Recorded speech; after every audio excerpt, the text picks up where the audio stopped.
여러분들이 모르는 어둠의 경로로 중국산 녹용, 그리고 예전에 광록병으로 뉴스에 크게 나서 수입이 금지된 엘크 뿔이 섞여서 들어오고 있는 거를 혹시 알고 계신가요?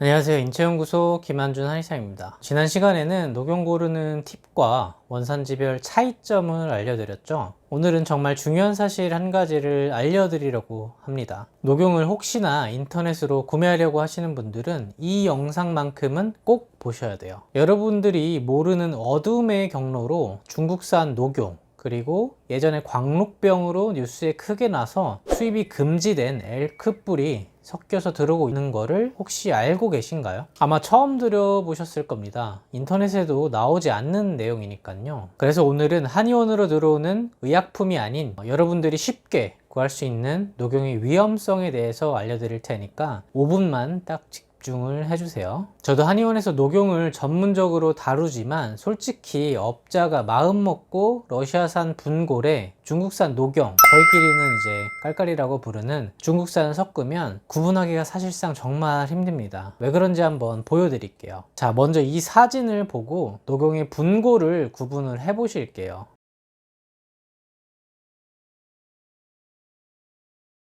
각각 봤을 때는 그래도 뭔가 구분이 가시나요? 아마 구분할 수 있겠다고 하시는 분이 분명히 있을 거예요. 자, 그럼 이 사진을 볼게요.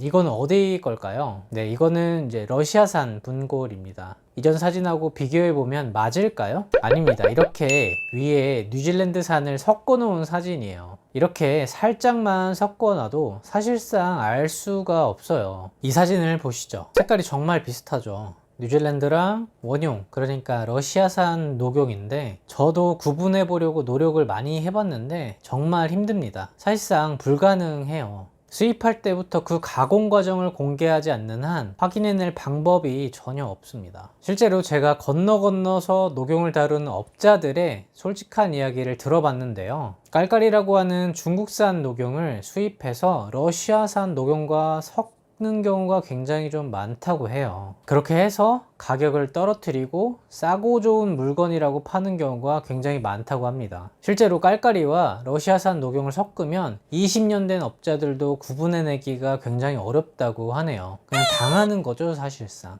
그래서 인터넷이나 혹은 아는 사람을 통해서 녹용을 싸게 산다? 저는 절대로 추천드리고 싶지가 않습니다. 실제로 중국산 깔깔이 뿐만 아니라 광록병 파동이 있어서 수입이 금지된 엘크의 뿔이 들어오는 경우도 아직까지 있다고 하니까요. 자, 이 사진을 보면 뉴질랜드산이라고 택이 되어서 들어온 제품이에요. 좀 옛날 사진이긴 한데 근데 이거는 뉴질랜드산과는 크기와 모양이 다른 엘크예요. 사실은 뉴질랜드산보다 몸통의 크기가 훨씬 더 크고 털의 색도 뉴질랜드보다는 원형에 가까운 색을 띠고 있죠. 모양도 뉴질랜드산과는 좀 다르고 팁 부위도 많이 다른 걸 알 수 있어요. 녹용 가격이 많이 오르다 보니까 이렇게 엘크를 밀수하는 경우가 예전부터 있었다고 해요. 이렇게 들여와서 자르고 다른 녹용들이랑 이렇게 섞으면 아까 보셨던 것처럼 엘크만 딱 집어내는 건 사실상 불가능해요. 그래서 주위에서 간혹 누군가가 좋은 녹용을 싸게 샀다고 하시면 반드시 의심해 봐야 합니다. 녹용이 비싸잖아요. 그래서 이제 제가 추천드리는 방식은